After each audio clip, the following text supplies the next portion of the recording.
Moldova देश का आधिकारिक नाम रिपब्लिक ऑफ मोल्दोवा है।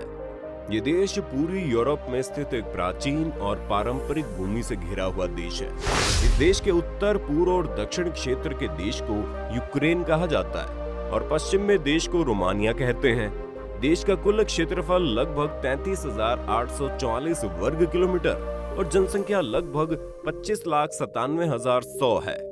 दूसरे शब्दों में जनसंख्या घनत्व को देखते हुए इस देश में प्रति वर्ग किलोमीटर लगभग 86 लोग रहते हैं। पूर्वी यूरोप के इस देश में आपको अलग अलग जातीय समूह के लोग भी मिल जाएंगे। हालांकि इन जातीय समूहों में से लगभग 75% मोल्दीवियन हैं, लेकिन यहाँ आपको कुछ रोमानियन, यूक्रेनियन, गागाउज और कुछ रशियन भी मिल जाएंगे। देश में सबसे बड़ा धर्म ईसाई धर्म है और लगभग 92% आबादी ईसाई है। हालांकि हैरानी की बात है कि देश की लगभग 6% आबादी अब खुद को किसी विशेष धर्म के अनुयायी के रूप में अपना परिचय नहीं देना चाहती। इस देश में लगभग सभी भाषाओं का सम्मान किया जाता है, लेकिन रोजमर्रा की जिंदगी की सुविधा के लिए रोमानियाई यहाँ सबसे ज्यादा इस्तेमाल की जाने वाली भाषा है। रोमानियाई भाषा को आधिकारिक भाषा का दर्जा दिया गया है। हालांकि कुछ अल्पसंख्यक भाषाएं जैसे रूसी, गागाउज आदि को भी मान्यता प्राप्त भाषाओं के रूप में लेबल किया जाता है। इस देश में यूनिटरी प्रेसिडेंशियल रिपब्लिक प्रकार का प्रशासन पाया जाता है। इसका मतलब ये है कि इस देश में राष्ट्रपति को इस देश के राष्ट्रीय अध्यक्ष के रूप में माना जाता है। इस देश की संसद का नाम संसद है और ये एक सदनीय संसद है। देश की राजधानी और सबसे बड़ा शहर चिसिनाउ है और राष्ट्रीय मुद्रा मोल्दीवियन ल्यू है। तो दोस्तों, अब तक मैंने आपके सामने मोल्दोवा के बारे में सभी महत्वपूर्ण और सूचनात्मक तथ्य प्रस्तुत किए। मुझे आशा है आपने अब तक मोल्दोवा के बारे में काफी कुछ जान लिया होगा। तो मोल्दोवा को और बेहतर तरीके से जानने, इसकी संस्कृति को बेहतर ढंग से समझने के लिए आइए मोल्दोवा के बारे में कुछ और तथ्यों पर नजर डालते हैं। मित्रों, क्या आप किसी ऐसे प्राचीन शहर की यात्रा करना चाहेंगे जो आज भी आधुनिक समय में मध्यकाल का स्पर्श रखता हो? अगर आप ऐसे शहर में घूमने का शौक रखते हैं तो आपको मोल्दोवा जरूर जाना चाहिए। आपको जानकर हैरानी होगी, यहाँ और ह्यूल वेची नाम का एक शहर बना था लगभग 1330 ईस्वी में और ये शहर आज भी खड़ा है। शहर को वर्तमान में एक ओपन एयर संग्रहालय के रूप में उपयोग किया जाता है। यहाँ आपको कई तरह के प्राकृतिक और कलात्मक पैटर्न देखने को मिलेंगे। पदुरिया डोमेनेस्का प्राकृतिक आरक्षण मोल्दोवा में सबसे बड़ा प्राकृतिक आरक्षण है। लगभग 6032 हेक्टेयर क्षेत्रफल के साथ इसकी स्थापना 1993 में हुई थी। इस प्राकृतिक आरक्षण में आपको मोल्दोवा में सबसे बड़ा और सबसे पुराना ओक का जंगल मिलेगा। माना जाता है यहाँ का सबसे पुराना ओक का पेड़ 450 साल से भी ज्यादा पुराना है। इसलिए आप देख सकते हैं कि ये जंगल कितना पुराना होगा। इस आरक्षण पर विभिन्न प्रकार के वन्य जीव भी हैं और इन वन्य जीवों में से एक है बाइसन। दोस्तों, मोल्दोवा एक ऐसा देश है जहां आपको कई प्राचीन स्मारक और वास्तुकला देखने को मिलेंगी। इसलिए यदि आपको प्राचीन वास्तुकला और स्मारकों में विशेष रुचि है तो मोल्दोवा आपके लिए एक बहुत ही आदर्श देश होगा। जैसे कि यहाँ का टिपोवा केव मोनास्ट्री की बात सोचिए। मोल्दोवा में निस्त्रु नदी बेसिन में स्थित इस केव मोनास्ट्री का निर्माण 5वीं शताब्दी के आसपास किया गया। ये केव मोनास्ट्री न केवल मोल्दोवा में बल्कि पूरे यूरोप में सबसे बड़ा केव मोनास्ट्री है, लेकिन किसी खास वजह से ये मोनास्ट्री दशकों से बंद था। आखिरकार 1756 में मोनास्ट्री को जनता के लिए फिर से खोल दिया गया। अंगूर उत्पादन के मामले में मोल्दोवा दुनिया में एक महत्वपूर्ण स्थान रखता है। आपको जानकर हैरानी होगी, मोल्दोवा में आपको लगभग 1,12,000 हेक्टेयर क्षेत्र में अंगूर का जमीन देखने को मिलेगा। इस अंगूर के बाग में अंगूर की लगभग 30 विभिन्न प्रजातियां पाई जा सकती हैं।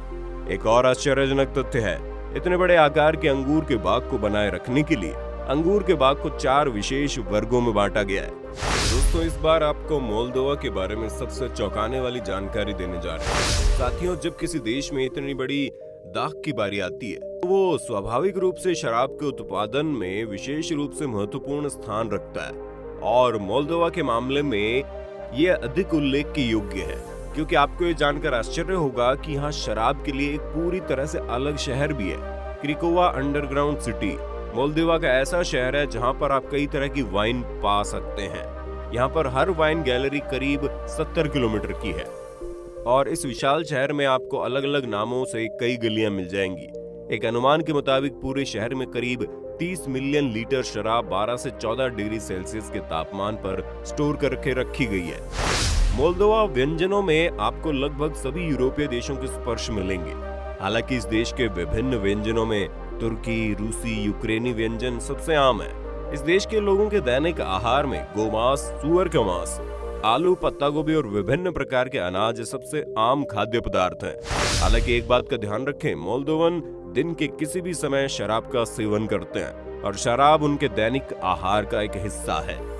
आपको ये जानकर आश्चर्य हो सकता है कि एक प्रसिद्ध रूसी उपन्यासकार अलेक्जेंडर सर्गेविच पुश्किन मोल्दोवा आए थे जब उन्हें 3 साल के लिए निर्वासित किया गया था और 1820 से 1823 तक वो मोल्दोवा देश में एक छोटी सी झोंपड़ी में रहे।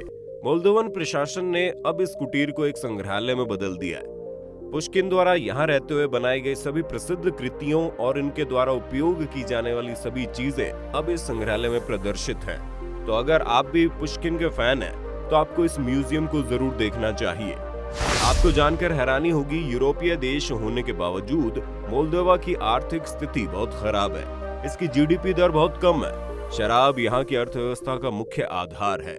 आपको ये जानकर आश्चर्य होगा कि मोल्दोवा के लगभग आधे नागरिक शराब बनाने के व्यवसाय में लगे हुए हैं और सिर्फ शराब के निर्यात से मोल्दोवा के जीडीपी का बड़ा हिस्सा आता है, जिसका अर्थ है यदि मोल्दोवा में शराब उद्योग विकसित नहीं होता तो मोल्दोवा में आर्थिक स्थिति और भी खराब होती।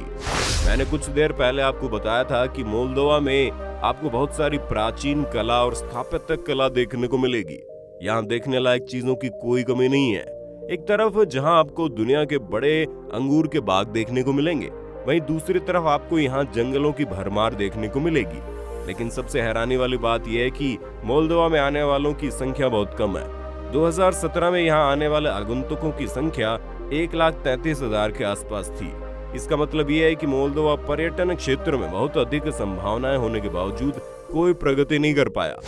आपको जानकर हैरानी होगी, मोल्दोवा हर लिहाज से खूबसूरत देश है, लेकिन इसकी अपराध दर बहुत ज्यादा है। खासकर यहाँ एटीएम से जुड़े अपराध बहुत ज्यादा होते हैं। कई पर्यटकों ने शिकायत की है कि यहाँ एटीएम मशीनों में एटीएम कार्ड क्लोन किया जाता है।